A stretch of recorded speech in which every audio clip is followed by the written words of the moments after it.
YouTube. So today we got both manifolds here and we're doing a back-to-back dyno test like we promised you. So as of now, we've done the baseline figures with the old Weiand, and the truck made slightly over 400 at the tires. And so now that the manifold is actually off, you can see the difference between the two. Looking down the throat, you can see the entry of the runners there and how they're clustered together.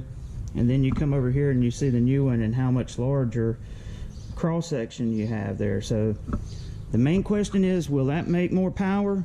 We're going to find out. What's going on, everybody? So I'm showing you the front of this intake right here for an important reason. So when we went to put it on the truck the other day, we ran into some fitment issues, and basically the intake and the distributor were trying to occupy the same space. So, and this is no fault of the intake or Holley or anything like that. It's due to the fact that on the engine here, I'm running the Price Motorsports adapter plates, and what ends up happening is it spaces the intake manifold up, and so the kit for these plates comes with a distributor extension, so it will raise the distributor the same amount of space that the intake will raise it up. Well, that worked perfect on the old intake manifold, but with the new one, come over here and you can see we ran into where the distributor would not fit under here. Okay, so I had to take the adapter off at the bottom of my distributor and try to lower it down to where it would fit under here, and then that's when we discovered without the spacer this here was going to be a big problem. And I can't thank Joe Davis, a good buddy of mine that I work with, enough. His brother TIG welded this up for me, and so it has taken quite a bit of extra time that I wasn't anticipating on it, but I'm getting ready to mount the manifold on Casper right now, and we're going to get it running today, and then we're going to finish up the dyno and tomorrow. And the reason why we're having to wait is because we're having a lot of rain here, and so we don't want to dyno it when it's real humid and that type of situation. So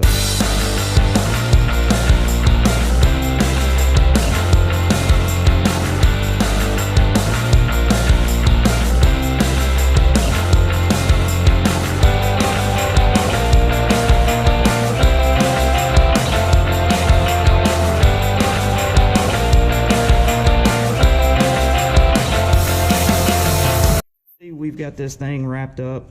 We're getting ready to crank her up, get the timing set, and see what happens. So you can kind of get an idea of what it looks like on the truck.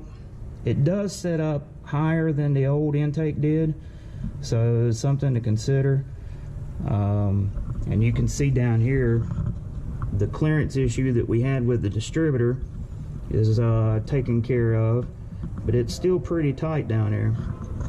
So we're going to get this thing running, get the timing dialed in, and then go from there.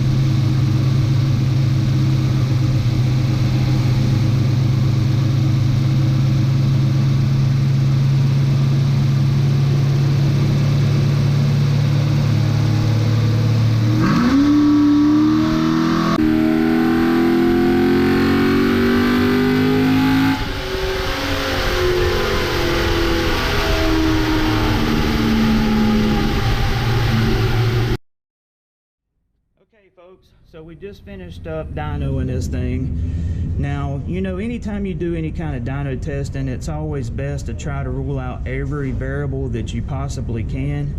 So we were very cautious in making sure that the engine temperature was consistent with the runs and given ample amount of time to cool down between each run, because we wanted this to be a true A/B test as much as possible. And so let's come over here and see what Tom's got for the numbers.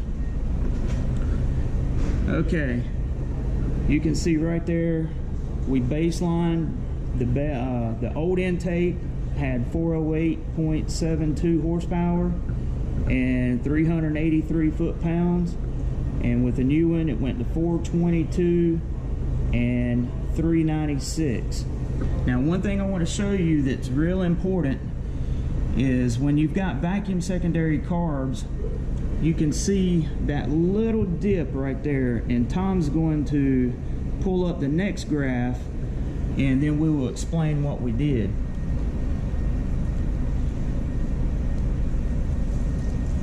While he's doing that, okay, now here you can see that transition period has been smoothed out, and that was due to the fact that we manipulated the secondaries on the carburetor to open with a tie strap, because the spring it's actually in the pots are not actually what is needed for this. It's too strong. It needs to be opening sooner, and so by doing so you can see how many foot-pounds of torque it gained down low. We're talking a 20 foot-pound gain just by opening the secondary sooner.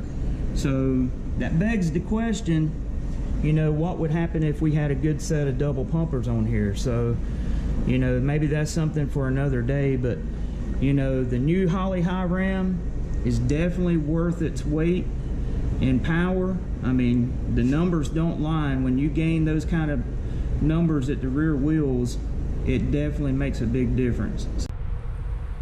Well folks, this pretty much wraps up this episode of Unity Motorsports Garage. I want to give a huge shout out for Tom Lesperance at Precision Dyno and his son Thomas for making this test possible. And I also want to give a huge shout out to my good buddy Joe Davis and to his brother for doing the welding on this intake after I had to grind it. So without those folks, none of this would have been possible, and my good buddy David Vizard.